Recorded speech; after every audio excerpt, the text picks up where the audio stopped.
When folks ask me why I am a democratic socialist, the new answer is because they throw the best party.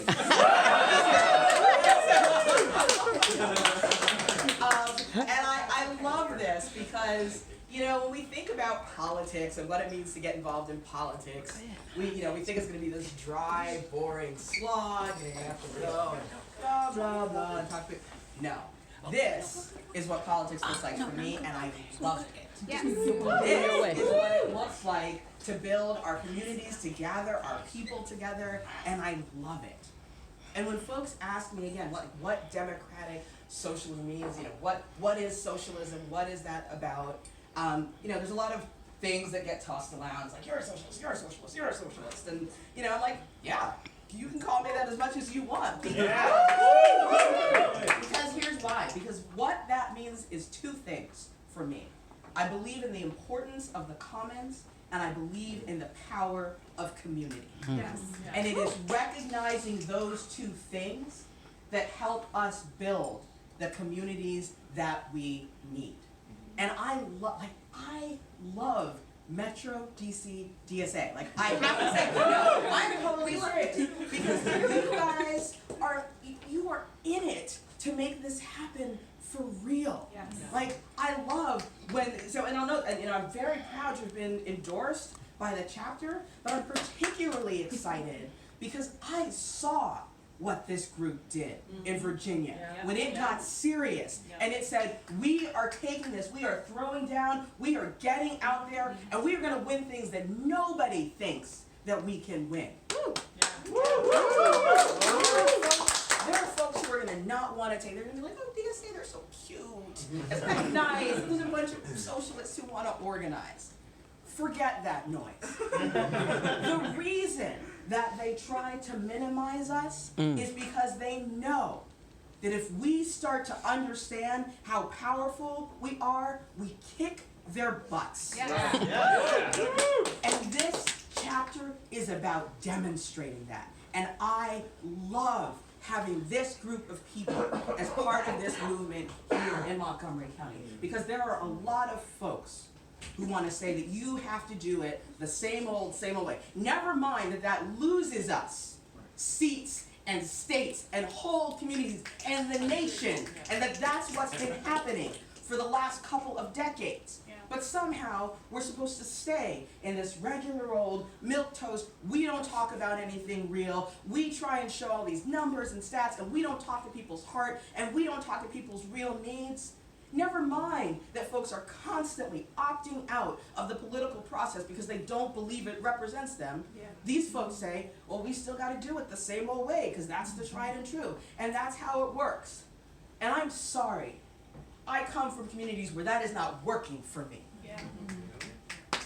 I have family members who had to figure out how to work on restaurant industry wages and support their families. I know what it's like, and I have family members who know what it's like to have insecure housing, to be evicted, to not know if you can get health care. It's not working. Hear, hear. And I am done. I don't accept this anymore. And I know that you all don't accept this anymore, and that gets me incredibly excited because it is long since time for change. It is long since time that we as people and our communities get the things that we deserve and the things that we need, not just to survive, not just to scrape by, but to thrive and be healthy and to blossom and to build our communities into the things that support and sustain us. That is what this is about, and that is what Montgomery for All is. It is about each one of us being able to live here and love here and rejoice here and celebrate all of the wonders of who we are, who the people we love are, and what we are capable of doing. And showing our power is about showing that we are capable of so much more than this system wants us to believe. They want us to believe that we are small. They want us to believe that we are powerless because we are a threat to them. And they know that there are way more of us And they know that they have to try and keep us divided and dehumanized and controlled in order to keep us docile and complacent in this system. I am over it. Yeah.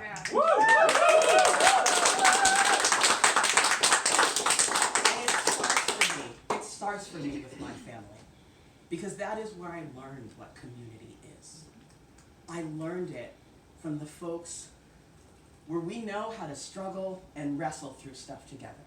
Where we know how to fight and how to still love each other and figure out how we build toward the shared things that we need and we support each other.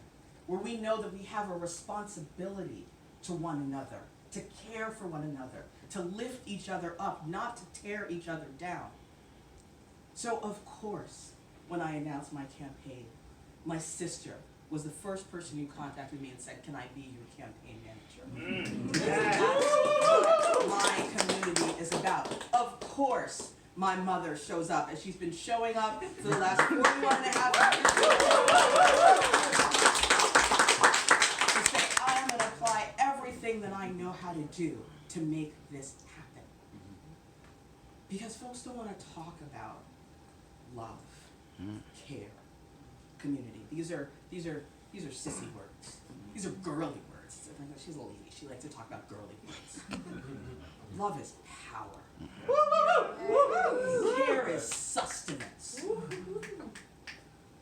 This is what keeps us alive. And I want to be connected to what keeps me alive. So I am here to talk about how we bring love and care and the power that comes with that back into our politics. I am here because this county and its government are ours, first and foremost. And so we have to decide that we are going to rise up, that we are going to build our relationships, that we are going to organize our resources, that we are going to stop saying we don't have, we can't do, and we are going to recognize that this room is full and abundant and can transform the face of this county. Yeah.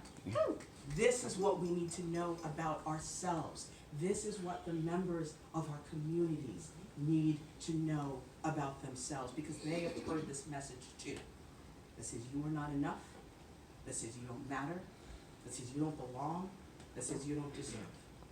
And it's killing us. It's literally killing us. It is destroying us as people. It is destroying our communities. It is destroying our democracy. And that is not okay with me. So I am here because we are reclaiming the things that we love. We are reclaiming the place that we live. We are reclaiming our beloved community. And we are saying, this is ours.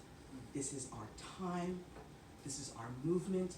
This is how we will show who we are in a way that no one will be able to deny. And I am so excited about this room full of people who believes that, who is ready to stand up and fight for that, and who already knows what it's like to win, and who knows that we are going to keep winning, because we, when we get together, cannot be stopped. So I want you to remember that. You cannot be stopped. You are full of power. You deserve to have a full and beautiful and healthy and supported life. And that is what we are going to build together.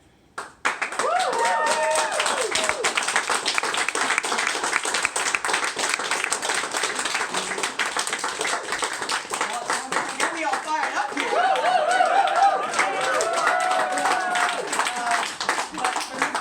But as Michelle said, this really is about a conversation. I was telling folks in our training today, this isn't my campaign.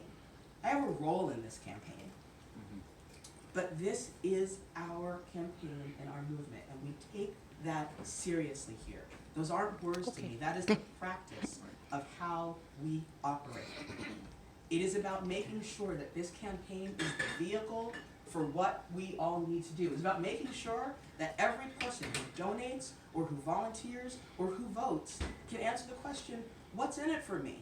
Yeah. What am I going to get out of this movement? Is it going to matter and make the difference that I need in my life? So I want to hear from you guys. We want to spend some time talking about what do we need to be doing as a community together to make sure that we are getting the things that we need in our lives. So I'd love to hear from folks. What are you thinking about? What's really important to you? What are you prioritizing? What do you want to see happen? Yes, sorry, tell me your name. Salima, yes. Hi. I've been particularly demoralized over the last couple of months about the federal attack on the immigrant community.